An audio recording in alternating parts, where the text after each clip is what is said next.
Oh, hi everybody. How you doing? Ezra Levant here. I'm the Rebel Commander at rebelnews.com, and today is April 22nd, also known as Vladimir Lenin's birthday, and perhaps coincidentally, perhaps not, Earth Day. So I just go for the short form, All Satan's Day. Today is a terrible day historically, but we can make it better. I say that because we're sort of living right now under the shadow of both of those failed ideologies. We have an increasingly authoritarian police state for just sitting at a park bench, for wanting to skateboard at a skateboard park. And of course, on the Earth Day side, we finally got some emissions reductions, didn't we? No cars on the street, no planes in the sky. So we've got fewer carbon dioxide emissions. How do you like that? How do you like the degrowth? How do you like the deindustrialization that the Earth Day folks have been pleading for and calling for? Mass unemployment, pain, poverty. Really, this is the most successful Earth Day since the thing was invented in the 70s. And it certainly has the flavor of Vladimir Lenin's birthday, doesn't it? Hey, we already have a super chat. Great informer chips in $7. Rebel News, stay strong. Your country's citizens need you in this fight. Don't forget, please get on Parler and Clout Hub. These are free speech platforms. I've heard of Parler. I haven't heard of Clout Hub. You know, the thing about free speech platforms is, I think it's called the network effect. Am I using that phrase right? You could have the most awesome competitor to Facebook in the world, but if no one else is on it, you're sort of being awesome by yourself. I mean, Friendster, the old thing back in the day, MySpace back in the day. You know, I was never on either of them. Their functionality I can't even speak to, but the whole point of the social network is that there's other people on it. You can make a better mousetrap, but if you're there by yourself, it don't matter in the social media business.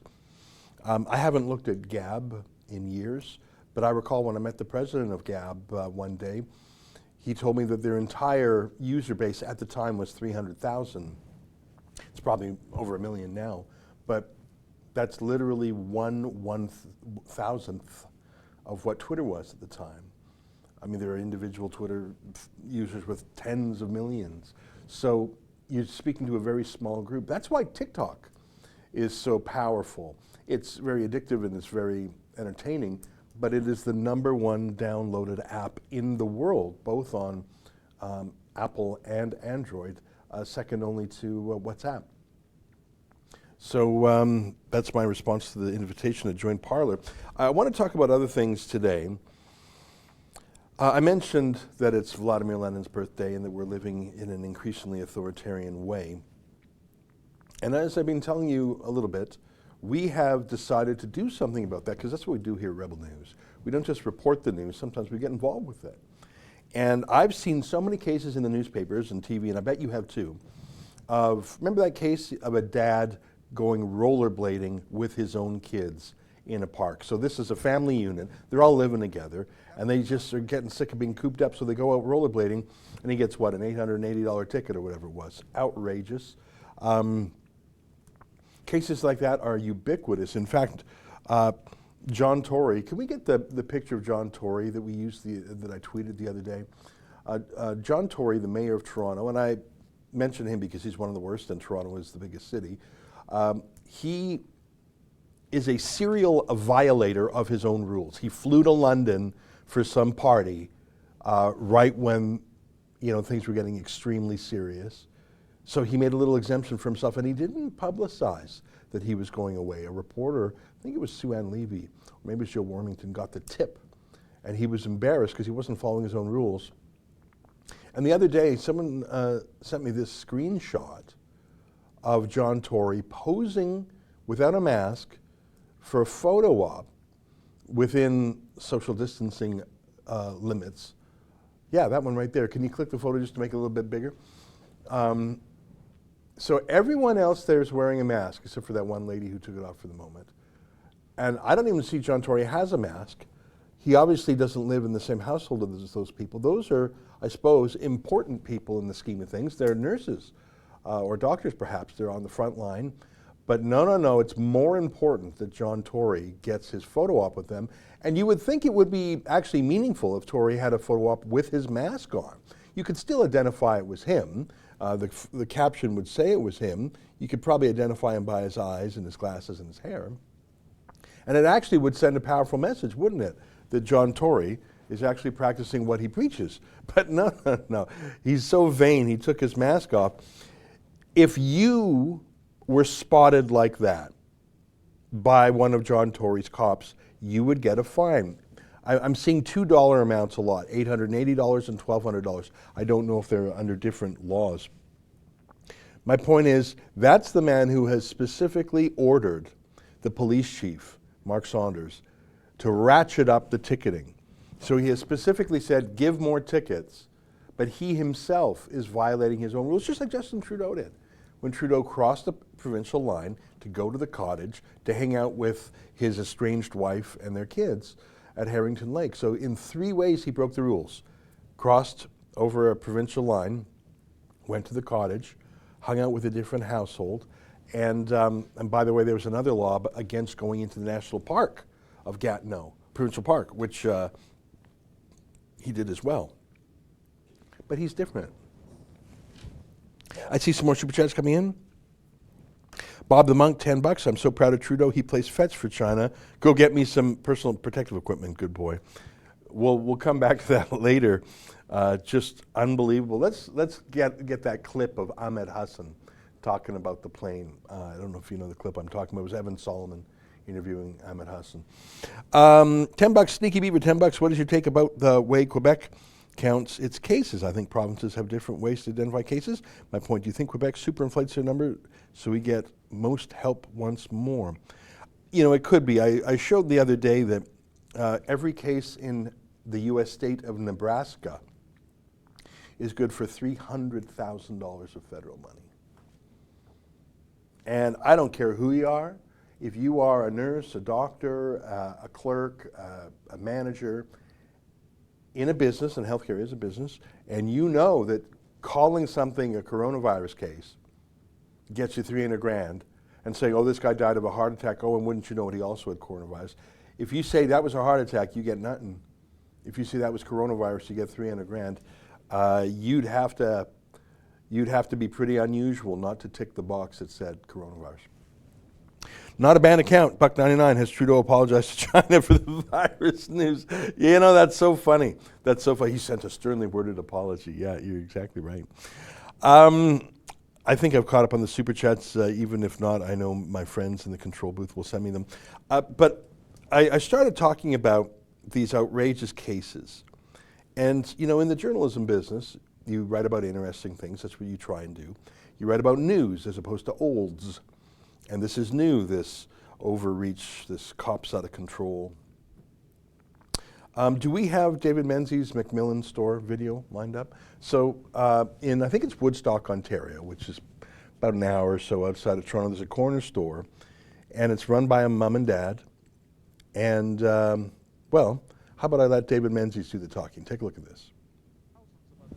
Stores across Canada, that little corner spot where you go to buy your lottery tickets or cigarettes or candy bars or pop. And yet here we have yet another epicenter of COVID-19 enforcement madness. You see, when the new rules kicked in, well, it looks like the Macmillans, in the eyes of law enforcement, simply weren't quick enough in implementing those measures, such as plexiglass screens at the cash out and directional arrows on the floor and assorted other signage. Even though they were in the process of complying, they simply weren't complying quick enough, and yep, they got one of those $880 fines. And it's a crying shame. I mean, the Macmillans put in hard work, long hours. They operate on razor-thin margins. They recently suffered a theft of almost $5,000, a theft that remains unsolved. And yet, here it was that a police officer came by and stung them with an $880 ticket. Earlier this month, a police officer paid a visit to your milk store, and what happened? What happened? Well, there was some measures put in place, I guess, on the 3rd with the Eastern Ontario Health Unit, some guidelines. And the officer popped into our business. It would have been the 5th of April when he popped in, late in the afternoon, to inform us that we weren't in compliance with the new rules that were laid out by EOHU, Eastern Ontario Health Unit. And immediately we begun reading over the document that he left us. He had told us that he's not going to be issuing a fine at this time. He would allow us a little while to read over things and put these measures into place, which would be the plexiglass and the arrows on the floor for social distancing. So he wasn't going to fine us until he spoke it over with Dr. Paul Remoliotis at the Eastern Ontario Health Unit, and they would determine whether a fine would be put in place. However, the officer come back within the hour, and he fined us $880. And I mean, Travis, this is astounding. It's not as though you put up a ruckus. You said, no, I don't believe in these measures. You started to immediately implement what you were told to implement, and within an hour, they're back to fine you $880? Yes, and that kind of blew us away. The video goes on in this vein for a little while. We actually haven't published that video yet. We're going to probably have it up within the hour, right, guys? In fact, I sort of expected that to be up by now, but you here on our live stream are getting a sneak peek of it. I'm not sure if we're making some tweaks to the video, but you get the point. It's a small mom and pop corner store. You know those stores people pop in, buy a pack of cigarettes, a lottery ticket, chocolate bar, can of Coke. You know, they're not spending hundreds of dollars. They're spending $5, $10, maybe $20. And so every customer that comes in, what's the profit margin for the McMillans? Like $3. Like, I mean, you're buying a can of Coke for $1 or whatever it is, $1.50, let's say. So maybe they make $1 off that visit. Like, that is a tough job. You're on your feet all day long. You got to be friendly enough all day long. You saw right there they were recently robbed. So the cops weren't there to protect them from the robbery. No, that's too dangerous. But the cops are there to say, oh, you don't have the tape on the ground. Really? Yeah, it was just announced yesterday. Gotcha! Well, I mean, and like David said, and like the man said, Mr. McMillan, he didn't know the rules. They gave him the rules. He said, okay, I'll get to work on the rules. Cop comes back within an hour, and gives him the fine. You know, is that hard-working man and his wife there, are they supposed to be watching TV all day long to get the latest update from whatever politician announces some rule change? They didn't even hear about it. They were presented with it. They said, oh, okay, we'll start doing it. He talks on the phone with the health boss. I think I heard them say that. But the cop was so excited. He knew he had a quota of tickets, so he gave him a huge fine. That made me mad. And so that is the latest case that we have taken. Can you go to our website at fightthefines.com? And if you go to fightthefines.com, you'll see this. On the left, help us fight the fines. Ordinary Canadians are being fined extortionate amounts for going outside while the Prime Minister visits cottage country. Can you help us fight this unreasonable infringement on our civil liberties? And on the right-hand side, you can see there's donations if you want to help out. And there's different cases. Fined, we're not paying it. That's a guy who was fined for having someone over at his house. Scroll down a bit, let's look at some of the other vids. Fined for feeding the homeless. Oh, that one made me so mad. There's another video. We've got David's video I just showed you going up today. We have cases in New Brunswick. We have cases in Alberta. We have a case in Montreal. I just spoke with the lawyer today who's agreed to take the case. And Sam Goldstein, you want to put some B-roll up of Sam? Sam Goldstein is a fairly senior criminal lawyer in Toronto. And I've just become reacquainted with him in recent months. I knew him like 10 years ago a bit, and then I just sort of fell out of touch. But then I talked to him about, yeah, there he is. He's what they call a bencher. Bencher's a fancy way of saying he's a senior lawyer elected by all the other lawyers to run the law society, the profession. So frankly, being a bencher is a pretty big deal because all the lawyers in Ontario, and there are thousands of them, have a vote for who runs the profession. And Sam is one of them. So he's a pretty serious guy, pretty smart guy, civil libertarian, criminal lawyer. So when I started seeing all these cases, I said, hey, Sam, why don't you, instead of just being a guest talking about civil liberties, why don't you actually take the cases? And we hammered out a deal. I mean, the guy's got to earn a living. We didn't pay him, of course, to be a pundit, to give his opinions, but we came to terms on representing these cases. And we're setting up a sort of a national law firm. I mean, in a way, Sam is like the managing partner. Do you want to pull up a viz of Sarah Miller?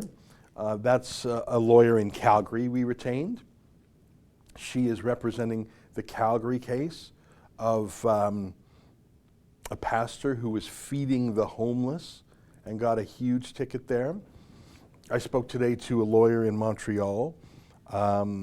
He hasn't been officially, so there's Sarah Miller, who's representing Arthur Pawlowski in Calgary. As you know, we have a lot of legal stuff on the go all the time. So we have a law firm in Edmonton on standby, a law firm in Vancouver on standby. This morning I talked to a lawyer in Montreal. So in a way, we are cobbling together an emergency civil liberties public interest law firm. Isn't that interesting? And we've had so many complaints come into our tip line because that webpage I showed you, fightthefines.com, it's not just where we show the stories and where we ask for your crowdfunding help to pay for the lawyers. There's a form there where you can type out what happened to you. Show the form. So you go click here, and then if you've been fined, fill out the form, and you can see the form. Tell us your story, first name, last name, email, mobile phone, and then when you click send there, we get that. Sam calls or emails people just to check out the story. And if it's legit, if it's a good case, he either takes the case himself if it's in Ontario, or he delegates it to one of our lawyers across the country, like Sarah in Calgary, who now has 2 cases for us. And we're going to fight it. And as I said before, you fight these cases normally, it's like fighting a ticket. You just, you just want to make it go away. You would never spend $5,000 to fight an $800 ticket. But if you're trying to stop the government from being abusive of civil liberties, you fight in a different way. You fight in a full attack kind of way. You demand legal disclosure. You demand to make the government jump through the hoops. You really push back hard. And that's our approach here. So we have a bunch of cases in the pipeline. Like I say, we got to check them out. We got to make sure it's cool. We check the ticket, get the facts the best we can. So it takes us several days to process a case, which is very fast, by the way. And I think that by the end of this week, we will have probably 5 cases that we've published and another 5 that we're taking in right now. And we disperse them amongst our journalists. So David's done 2, I think. Kean has 1. He's got another underway. Sheila's got 1 that hopefully will be done today. It's Sheila's is frankly the most shocking of them all. I'm proud of that, if I may say so. I'm not the lawyer, but I've pulled things together a bit. We got Sam, we got the other lawyers, we got the journalists, we got the clients, and you. Because I got to pay these lawyers. They're not working for free. I like it sometimes when lawyers work for free, but in my experience, I have to tell you, you have a pro bono lawyer, he's distracted because he has to earn a living. And by the way, he might not be an expert in the particular area of law you need. Sam is an expert in criminal law. Sarah Miller, criminal law. The fellow I talked to in Montreal today, all he does is criminal law. And this is a species of criminal law, these tickets. We've got some amazing cases, and I'm really excited about what we're doing Because no one else is doing it. Can I show you a tweet that I saw this morning and replied to? It's from something called the Canadian Civil Liberties Association. So do you see this tweet here? It just went up this morning at 9 in the morning. Have you been, and you can see it's from the Canadian Civil Liberties Association, have you been unfairly stopped, charged, or ticketed by a bylaw or police officer? We need your story so we can fight for your rights. Well, that's very exciting. And then you can look at the graphic. Unhappy with your COVID ticket? Tell us your story.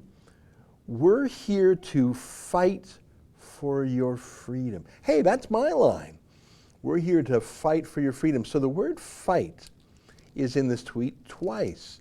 It's in the text, we can fight for your rights, and it's in the graphic. I don't know if you can see that small print. We're here to fight for your freedom. Now, if you click on it, it's actually not a clickable link, but yeah, you guys, just a close up there. I'm not sure who's working that computer, if that's Mike or Justin.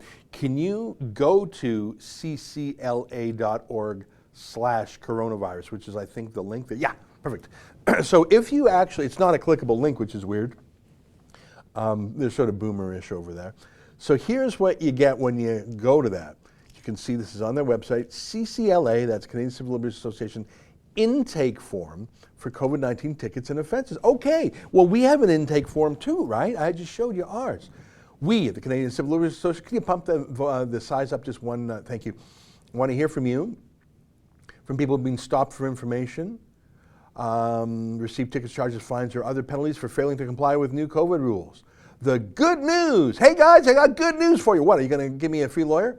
Yeah, about that, no. Yeah, no, what are you, crazy? No. The good news is that we're doing some research, guys. The bad news is that we simply don't have the capacity to respond to your questions and comments, or otherwise to help you personally.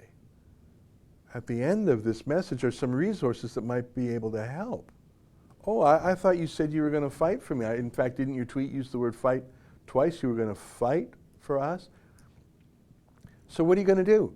In gathering this information, we will know better how emergency orders and laws are being enforced across the country and who is being most affected. If we get a sufficient amount of information, we hope to use it to inform our advocacy and public education work. Our focus is on systemic change and law reform. Information we use for advocacy and education purposes will not include your personal information. If we wish to use your story in a manner that could lead to your identification, we will contact you and seek your consent. Thank you for helping us monitor the impact of emergency orders in Canada. And then it says if you want legal help, well, go and try and find it yourself. So they have a form here, name, email address. And why would you fill this out? So they can data mine you or something? I went online and I checked out. In fact, if you Google Canadian Civil Liberties Association annual report, can you Google that? And you can find their financial statements. They bring in, about $1.5 million a year in donations. And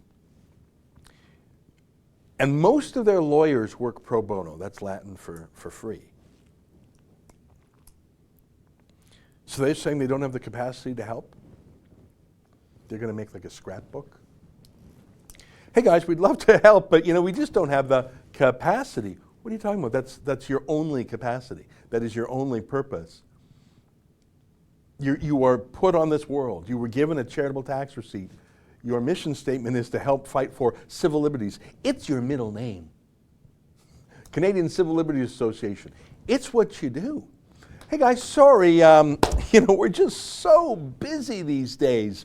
Scrapbooking, and there's this new show on Netflix. It's just great, and sorry, man. Yeah, so look at this. So about $1.5 million a year, and scroll down a little bit, spending wisely. So keeping the lights on is 25% of that. Communications development, 11%. And then litigation, almost 2/3. So They've got $1 million a year for lawyers. $1 million a year for lawyers. I'll disclose to you that we have budgeted $5,000 per case. Now, like I say, if you were just fighting these like you fight a traffic ticket, let's say you got a $1,000 let's say you got a $250 traffic ticket. You're not going to spend $1,000 fighting a $250 traffic ticket unless you're really worried about the demerits. You're just going to want someone to get that ticket down a bit and the demerits down. So you'll spend a few $100, right? We're going full tilt. That's why the $5,000 budget, because I'm saying to these lawyers, don't fight just to get the guy off on a technicality. Have a frontal attack on the law. The police were abusive. It was unreasonable. They came into his house without a warrant. They were ridiculous. They were punishing an elderly person who just wanted to sit down on the park bench because, you know, when you're 85, maybe you need to sit down when you're coming back from shopping for your groceries. You sit down by yourself on a park bench. That ain't a crime. That's not rationally connected to fighting the virus. That's not the least infringement necessary. These are legal terms, by the way, under our Charter of Rights and Freedoms. Our Charter of Rights and Freedoms, Section 2. Do you want to call that up? Just put that on the screen. Section 2 of the Canadian Charter of Rights and Freedoms is called Fundamental Freedoms. They're so important, they're in their own little section. They're more important than the other freedoms. That's what fundamental freedoms means. The very first one, 2A, is, I'm going from memory, freedom of thought, belief, conscience, religion, things like that. 2B is freedom of the press. Yeah, so we go. You see that? So this is a charter. You scroll to the top, just show people this is the Charter of Rights. Yeah, Constitution Act, Canadian Charter of Rights. Whereas Canada is founded on principles that recognize the supremacy of God and the rule of law. Now, look at this first part, Section 1. I call it the wiggle room, because it gives you wiggle room. The Canadian Charter of Rights and Freedoms guarantees the rights and freedoms set out in it, subject only to such reasonable limits prescribed by law as can be demonstrably justified in a free and democratic society. So that's the wiggle room. So they're saying, okay, we're going to list you your freedoms, but I got to say, you can have some reasonable limits on them, but they have to be demonstrably justifiable. As in, we have to demonstrate they're justified in a free and democratic society. So that's basically saying, hey, everybody, we're going to tell you about some freedoms, but don't get too excited because we have the power to limit them. Section 2, fundamental freedoms. Everyone has the following fundamental freedoms. A, freedom of conscience and religion. That's the very, very first freedom. And it makes sense. The freedom to have your own mind and heart, right? 2B, freedom of thought, belief, opinion, and expression, including freedom of the press and other media of communication. Okay, so now you were free in your mind and heart. Now you're free to express yourself through your mouth, your pen, your YouTube video. Number 3, C, freedom of peaceful assembly. You can meet other people. And D, freedom of association. You can hang out with other people. Freedom of assembly is gathering. Freedom of association is slightly different. So those are your 4 fundamental freedoms. There's actually more than 4 if you look at them. It's like A has 2 parts, B has about 6 parts. So what's my point? How do you square Section 1, which says we're allowed to infringe on your rights if it's demonstrably justifiable in a free and democratic society? How do you square Section 1, which says we're going to give ourselves some wiggle room to limit your freedoms, with Section 2 with lists of freedoms? Well, the court came out with something called the Oakes test, which was named after a case, Oakes, O-A-K-E-S. And you want to Google that, just throw it up on the screen to help my recollection from law school more than 20 years ago. The law is still the law. When a court decides whether or not an infringement of your, like it is absolutely an infringement on your freedom to say you can't gather more than 5 people in your house. Absolutely. That violates, yeah, okay, Oakes test. It's a little dense. I'm not going to try and go through that, but they have a list. It has to be rationally connected. The infringement on you has to be rationally connected to the reasoning. So there's a virus out there. That's very important to fight the virus. Okay, let's accept that. Is telling someone they can't sit by themselves on a park bench rationally connected to the harm you're trying to fight? You're trying to fight the virus. We got to limit your freedoms, guys. Sorry, the virus is so important. Is it rationally connected? Does it make sense to say someone can't sit on a park bench by themselves? Okay, so yeah, rational connection. The law or action that limits a charter right of freedom is carefully designed to meet its objective.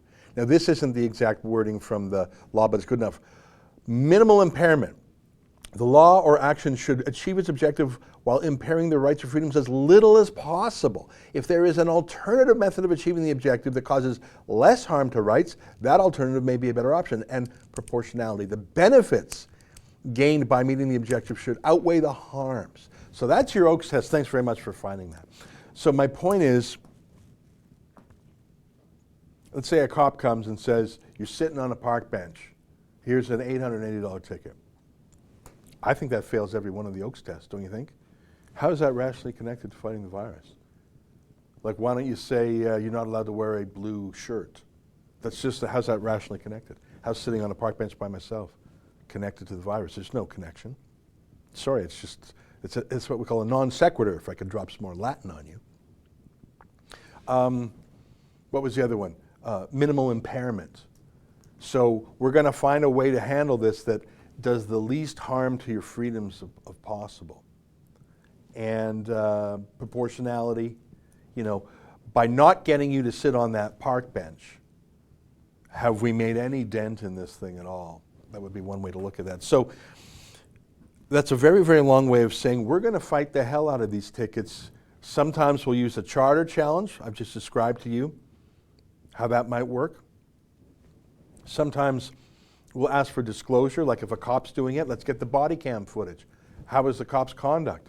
Did he do a warrantless search or seizure, for example? I'm just giving examples. So, whereas if you had a $800 speeding ticket, and there probably, I haven't sped that fast in a while, so I'm guessing there's $800 speeding tickets out there. You'd probably spend up to $800 to get it thrown out, probably even more to get rid of the demerits, right? You're speeding that bad, you're probably going to have trouble with your license. But my approach to the civil liberties here is to spend, like, to budget $5,000 per case. Why would you do that? It's only an $880 ticket. Why don't you just give the McMillans $880? No, because that's not the point. The point is not for me to go around and, oh, sorry, we'll help you. That's actually strengthening the government's punishment because you're paying the government, you're taking the pain away. You want Canadians to feel national pain at what the cops are doing and to push back. So we're not fighting this in a make it go away kind of way. We're fighting this in a over my dead body kind of way. You and all your armies had better show up because we're going to fight you in court, and we're not going away. And you know, you think that family there, the McMillans, you think they can afford to hire a Top Gun lawyer like Sam Goldstein to fight this thing as long as it takes? Of course not. I mean, they just got robbed, as you saw. The cops weren't there for that. So let me bring this all together because it's already 12:33, and I don't even think we've shown a video other than David's.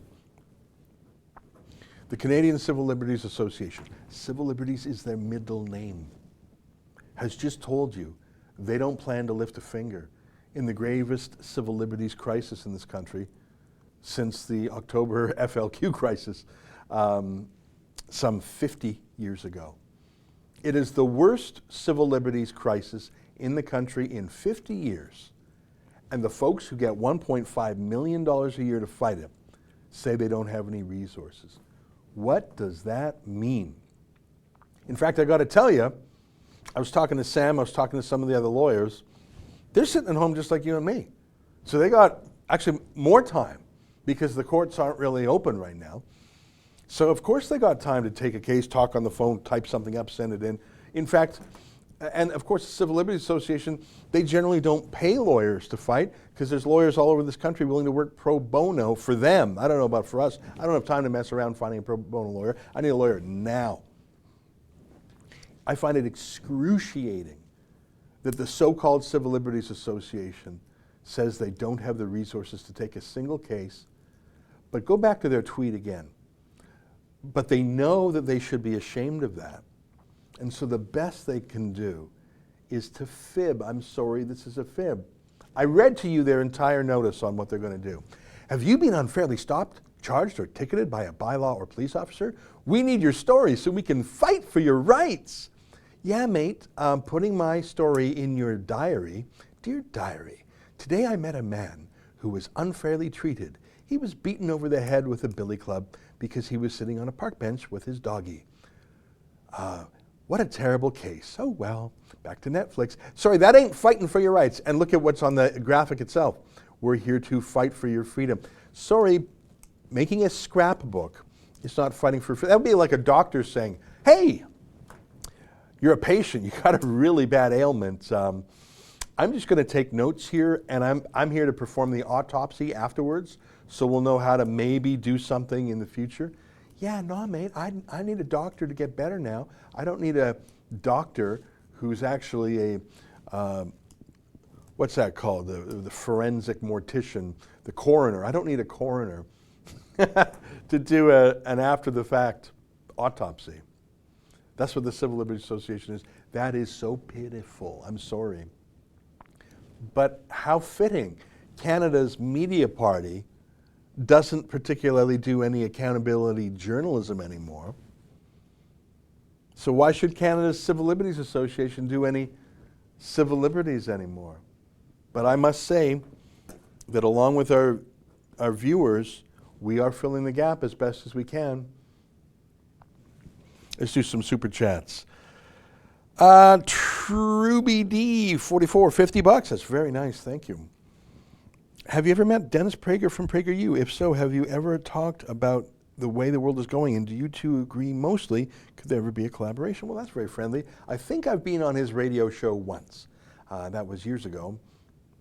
Can't remember what we were talking about. I generally agree with his view on the world. I have to be candid, I don't have time to follow a lot of his stuff, but I like his PragerU video series. A lot of my friends have been on it. So I'm going to answer your question by saying I like the guy. I've been on his show once, but it would be overstating things to say I know him well. I am interested in him, but we got so much work we got to do. I mean, I just told you all the fights we got here. So I think he's working at a high level, a philosophical level, a deep cultural education level. I salute that. We're a little bit more in the news business, right? Breaking news, what's happening, fight something urgent kind of thing. We need both sides. Sneaky Beaver, $10. Oh, I already read that one. I'm going to check my emails. Have you guys sent me some super chats by email? Okay, let me find those. So when I'm busy ranting, Justin and Mike's with them today, they just send me an email on the super chats I'm at. Let me get to those now. Saint Harrison, $2. Is it true you have incriminating video of TR? I assume you mean Tommy Robinson. Well, no. In fact, I have exculpating video of Tommy Robinson. If you follow me at all, you know that for several years I have been an advocate for Tommy, not just journalistically, but actually legally. We've crowdfunded his legal defense in the UK. In fact, I was in the UK just a month and a half ago for one of his latest cases. I have stopped going there because, of course, of the virus. It makes international travel difficult, and I think I would have to be quarantined if I came back, and I don't need to go to London, which is, you know, I don't want to be panicky, but I just think I don't need that right now. I'll go back and cover his case later. So I'm on Tommy's side. Jimmy Lawrence, $10. Hey, Ezra, what's the deal with the disproportionate amount of cases in Quebec? Are they just spraying it down with planes or something? Also, the RCMP have a lot of explaining to do. I don't know all the answers on the Quebec side. Partly it's a language barrier. Partly I just haven't looked into it. I understand a lot of it has to do with seniors' homes. And you may have some part-time, in fact, often a temporary foreign worker who has like 3 jobs because they're paid so little, these temporary foreign workers. So they work at one home, then they go to the next, they go to the next, and they probably stay in an apartment with 4 or 5 other temporary foreign workers. We have a problem with temporary foreign workers in this country. And I'm not speaking about a moral problem with the individual people.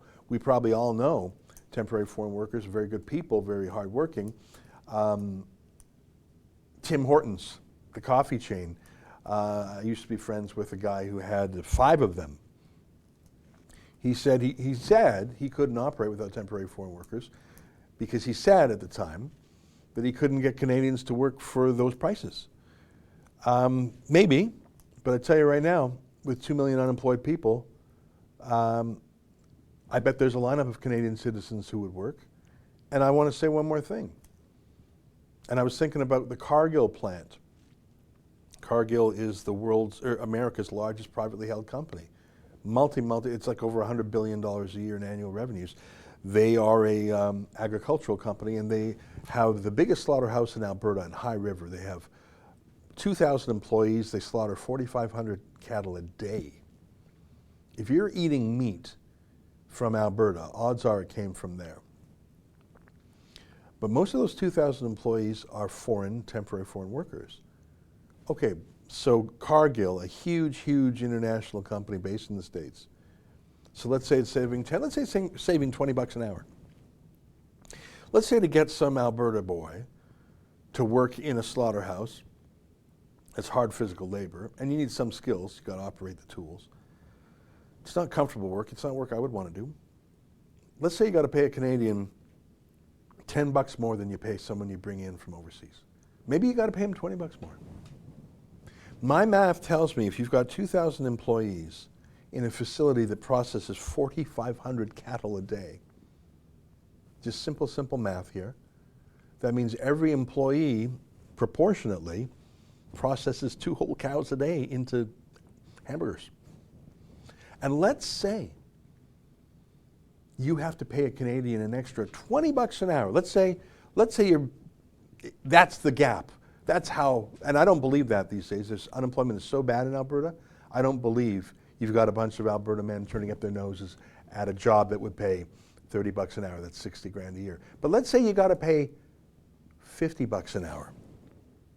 It's 100 grand a year. Do the math. 2,000 hours of work a year. Let's say you're paying 100 grand. So let's say you have to pay a $20 an hour premium. I don't even think it would be that high. Okay, so each worker at that Cargill plant is putting out 2 cows worth of hamburgers a day. And so let's say you're spending an extra $150 a day on Canadian labor rather than foreign labor. So what does that work out to per hamburger, per steak? Like I say, you've got 2 cattle per day proportionately that these workers are putting out. Does that mean your hamburger is literally 25 cents more? Not even, because there's hundreds of pounds of meat per cow. I don't mean to get weird, but I'm just trying to do the math here. The price you pay at a grocery store for a steak, half that money goes to the grocery store that put it on the shelf. The trucker, the processor, I mean, the actual amount of money in any food item that you pay that winds up in the pockets of the actual crop picker or fisherman or butcher is pennies. So don't tell me you can't afford to have Canadian workers. I don't know how I got on that tear there. You said, the RCMP have a lot of explaining to do. You're talking about Nova Scotia. You're exactly right. I haven't been following that story very closely, but it turns out that the murderer out there had a prior violent conviction. There's also questions about why the RCMP didn't use that phone alert system. I get an Amber Alert on this thing at the strangest hours about some things that don't even seem that urgent to me. I don't question it because I probably don't have all the facts. But my God, what we've learned about Nova Scotia, the fact that they didn't put out a warning saying, beware, terrible news, guy on the rampage, dressed as an RCMP officer, take extreme caution. I mean, I know that would freak a lot of, maybe they didn't want to freak people out. But I say better freaked out than dead. And again, I don't want to be a Monday morning quarterback. It was obviously a horrific thing, but I think the RCMP could at least provide some answers to some basic questions. Not a bad account, $2. Trudeau should apologize for White House Fire 1812. You know, you're funny because Trudeau will apologize for literally anything except what he's done. And that's sort of a sociopathic move in a way. I apologize for him. And he's got tears running down. I apologize for what he did. We can be better than that. When you apologize for what someone else does, that's actually an oblique way of saying, I'm better than that guy. That's why it's so hard to apologize for what you've done, because you're saying, I'm not as good as I could be. Trudeau has never done a genuine apology. Even blackface says, oh, this is a learning experience. And, you know, when he was caught groping Rose Knight in Creston, BC, oh, well, she experienced it differently. The guy can never apologize for what he did. Did I read Victoria Greenfield's already? $20. Thank you for all you and Rebel do. This is the only news I watch, and I'm in the U.S. Thank you, Victoria. Proud American Rebel, praying for both the U.S. and our sister country, Canada. Well, that's very nice of you. That's very nice of you. I appreciate that. We have a lot of American viewers, and we're very interested in American things. And I already read True BDs, so thank you for that. Did you guys send any more? Yeah, there we go. Super chats. I'll read some more. Proud Boys Calgary, $2 daily reminder. The CCP must be destroyed. That stands for Chinese Communist Party. I did a rant the other day where I told about the Roman Senate. I forget who it was in the Senate who ended every single speech he gave with Carthage must be destroyed. Carthago delenda est. He was trying to get the country to destroy a rival empire that he thought was an enemy. And so no matter what he was talking about, you know, garbage collection. Yeah, there we go. Carthago delenda est. Cato the Censor was his name. He was a politician in the Roman Republic. Show me a picture of Carthage. I think it's right there. Just click on that. Imagine what that was like, that Rome was so terrified by Carthage. Carthage must be destroyed. Now, I don't believe that China must be destroyed. In fact, China must be liberated. The Chinese Communist Party must be destroyed. Gene McLeod, when this COVID-19 hell is over, you need to have Tim Pool over, or you visit Tim Pool. I love you both. You know, I watch a number of Tim Pool's videos out of the corner of my eye, and I like what I see. All right, well, it's 12:46. Time goes by, and I haven't done what I wanted to do, which was show you some vids.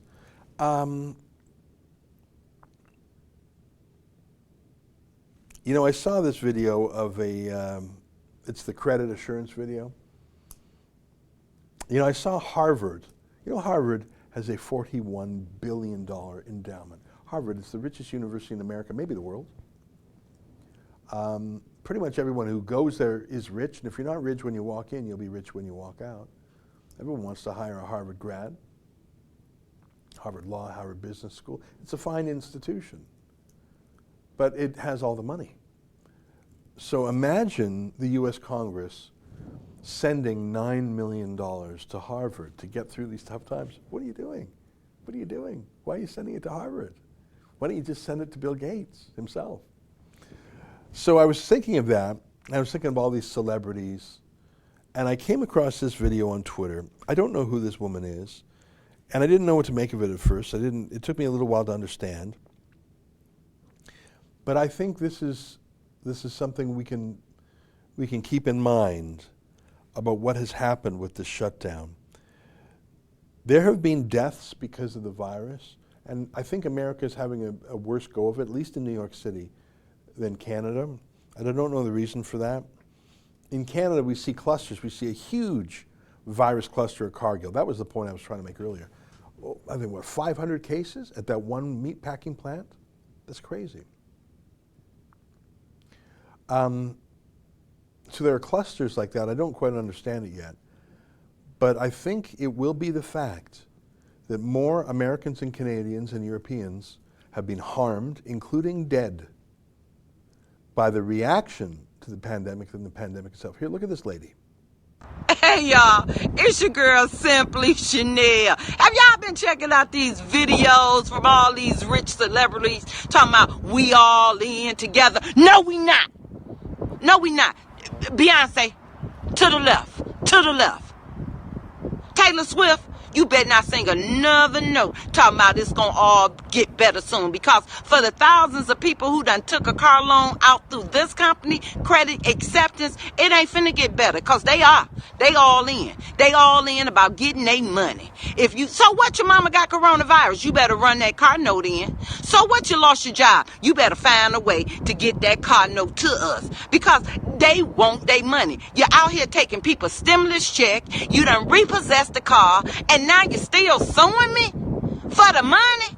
You are so unethical. Unethical. Credit Acceptance. I called them and asked them, can I please have my car note deferred for the next 30 days? You would have thought I told them that their mama should die of coronavirus. They say they don't care. Get that money in. So I came up here because I'm finna let them have my arm. Yep, this arm that I take blood pressure with, This that I use being an essential employee, I'm finna let them have it. Talking about they was gonna make my life better. How you gonna make my damn life better when after this is all over, I'ma have to file for bankruptcy? Thanks, credit acceptance. She's got a style, doesn't she? I mean, she's an entertaining communicator, but her message was one of sorrow. She can't make a car loan if you didn't catch that part. And you know what? I understand credit acceptance. It borrowed the money from someone else too. And the people on the phones calling her saying, no, you got to pay it. Everyone's trying to earn a living. Shutting down the whole world has made 1 billion micro cases like that. And she says she might be in bankruptcy. And they're going to come back and take her car back. They're going to repossess her car. So how's she going to go to work now? And so when I see people, usually who work for the government, say, no, we can't end this lockdown. Not until there's no more cases left. I saw someone saying that today. 0 new cases. Or then you have the globalists who say, no, we can't end the lockdown until we give everybody a mandatory vaccine. Oh, yeah, right. I don't know that lady's name, and frankly, I don't know any backstory there. I don't know any more about it. But do you doubt that story is being told by? I saw a stat the other day. Can you find it? That 31% of apartment tenants couldn't make their rent last month. Can you just type that in Twitter? 31% apartments. I bet you could find it just with those words. Because a lot of people are just making it paycheck to paycheck. And if you made your April paycheck, your April rent, all right, well, it's about a week till May. You're going to make your May paycheck? With what? You got 1,200 Trump bucks in the mail if you're an American. I don't know how Justin Trudeau's coming along with his bailout. I think he's much slower than Trump. So how long are you going to go before you default on your apartment rent? And some landlords can roll with it, but the landlord probably borrowed money or has to pay costs too. And this is what happens. There we go. 16% of apartment tenants across the nation failed to pay any of their rent by Sunday, April 12th, down from 31% a week earlier. Learn more here. Okay, so that's in LA, but that's across the country. Thank you for that. I read it very quickly. So April's rent, it looks like most people managed to pay it. What do you think that's going to say in May? And God forbid, what do you think it's going to be like on June 1st? If you're that lady there, how are you going to pay it? And the thing is, you're unemployed. And I was looking at the American Journal of Public Health at a study. It's an amazing study. Can I tell you about it? Can you type in American Journal of Public Health, Swedish twins, recession? How's that for some keywords to search? I asked Justin and Mike to go down the strangest little rabbit holes when I'm doing this, but it's just a short study. American Journal of Public Health, Swedish twins, recession, mortality. You found it. Well, that was good. Okay, so AJPH. So this is the authoritative scholarly journal on public health. Unemployment and suicide during and after a deep recession. A longitudinal study of 3.4 million Swedish men and women. Objectives. We tested 2 hypotheses found in studies of the relationship between suicide and unemployment. Can you pump up the size a little bit? Causal, stress and adversity, and selective interpretation, previous poor health. Look at their method here. We estimated, so 3.4 million people, but look what they did can you find the word twins? Just Control F and twins. Yeah. So there was a Swedish twin registry. Go find the word twin one more time. And is there one more time? Let me tell you, I've read the study. So the thing is about, thanks, you can take it down. The thing is about a twins study is when you get twins, here's what you get. You know genetically they're very, very similar. You know they grow up in the same nuclear family, so basic things like basic education, basic health, their lives are going to be as similar as any two people. And then you track them for 20 years. They did this in Sweden. I don't know what that says about privacy. But what does it mean when you track tens of thousands of twins over decades? It means you can compare how they're doing. I don't know how twins would consent to this, by the way. So if one twin gets unemployed and the other doesn't, if one twin is poor and the other is rich, how do their health outcomes change? And if you are poor, if you are unemployed, you get sick more and you die earlier. It's sort of obvious. Because maybe you take up bad habits because of the stress, smoking and drinking. Maybe eat worse food, cheap junk food. The idea of going to a gym, or your spirits are low, you're stressed, you're depressed. You have some healthcare issue, you kick it off because you don't know how you're going to pay for it, how you're going to get your meds. You just it's a vicious cycle. This is common sense, obviously, but the thing is when you have a twins study, I'd never even heard of that before, you can actually compare. And you don't even need a twin study. You can tell. In Alberta, type in Alberta recession suicide. Because I hate to say it, it's a terrible thing, and I'm sorry, but it's the truth. In Alberta, they've been in a recession for 5 years. Very high unemployment. Men who were making $100,000, I remember in the early, 16 more Albertans die by suicide for every 1% increase in unemployment. Look at that. 16 more Albertans die by suicide for every 1% increase in unemployment. Can you email that to me? I was thinking of a different story, but that's amazing. So let me extrapolate for you. 16 suicides for 1% unemployment. Alberta has approximately 10% of the population of Canada. It's a little bit more, it's like 11%. So you can extrapolate that, I think, nationwide.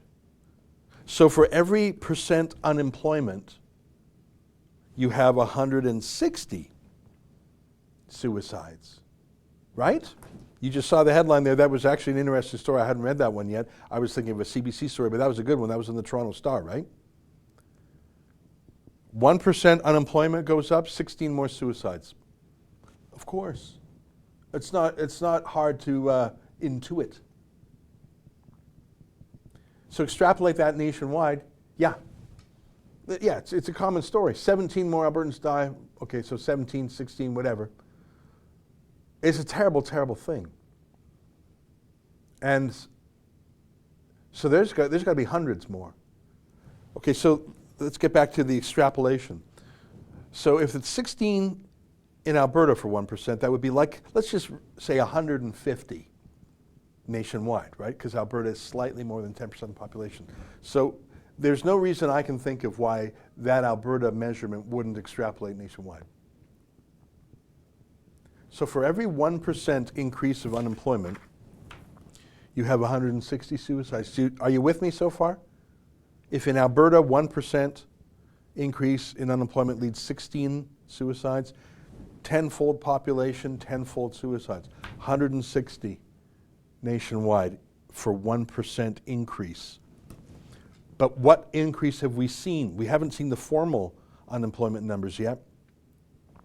But my own calculations of 2 million new unemployed, over approximately a 20 million workforce tells me that the unemployment rate is going to be close to 20% next month. So the increase in unemployment, let's just say it's 14% increase. It was 5.6% last month, if I recall, 2 months ago.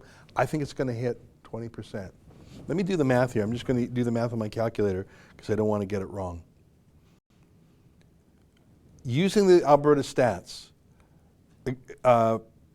proportionate for the country, 14 new points of unemployment times 160 deaths per point.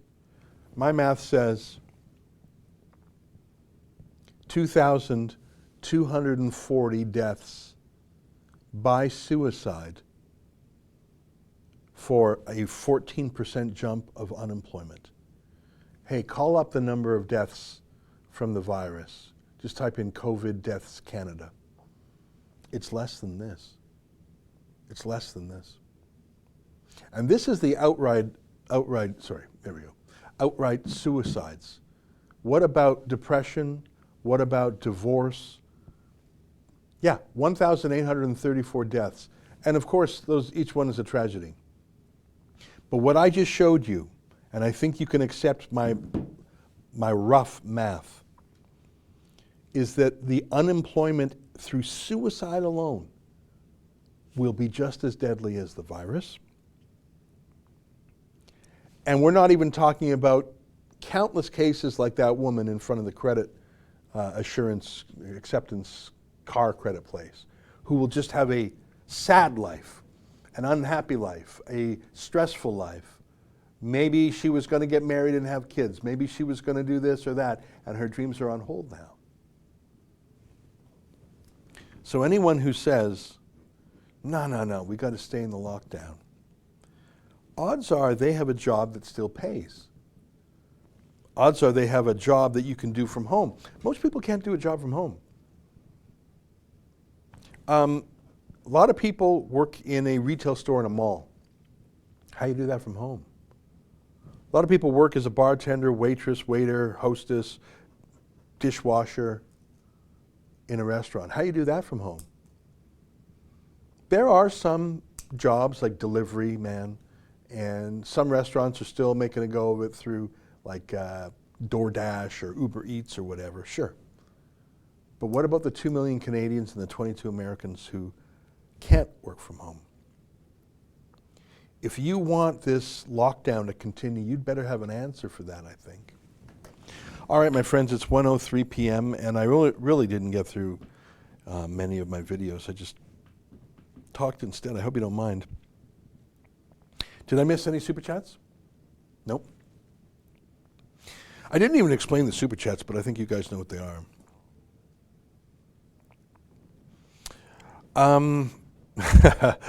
SB says, Ezra, you are ruining my day. We want to hear some jokes. All right, let's find something funny. Yeah, I don't got nothing funny, do I? Let's end with the Pelosi ad.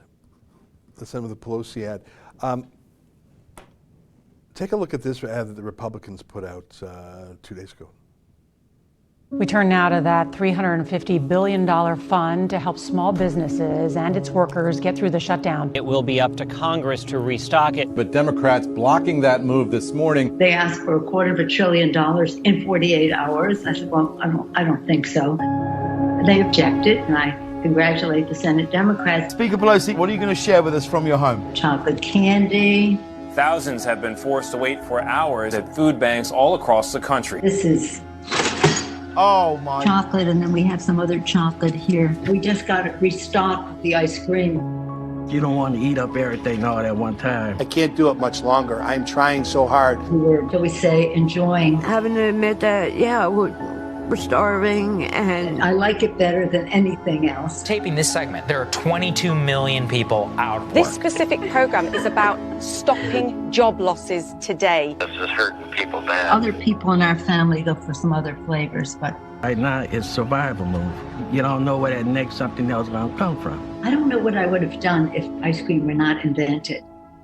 I just wonder.